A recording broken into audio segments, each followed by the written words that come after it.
Kids, do I want kids? If my wife wants kids, we have a kids. If my wife doesn't want a kids, then we don't have to have a kids. Really? Yeah, Fuck you, dude. No, this is not what you think. Really? that's what I think. So you don't really care? I don't really care. Are you the one that's gonna be pregnant 9 months? No, right?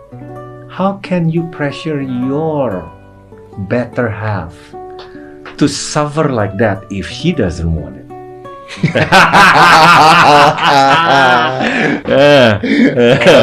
That's the question that most guys cannot answer. Iya. Lu ngerti dong bahwa tidak semua akan setuju dengan kata-kata lu ini. Bodoh amat.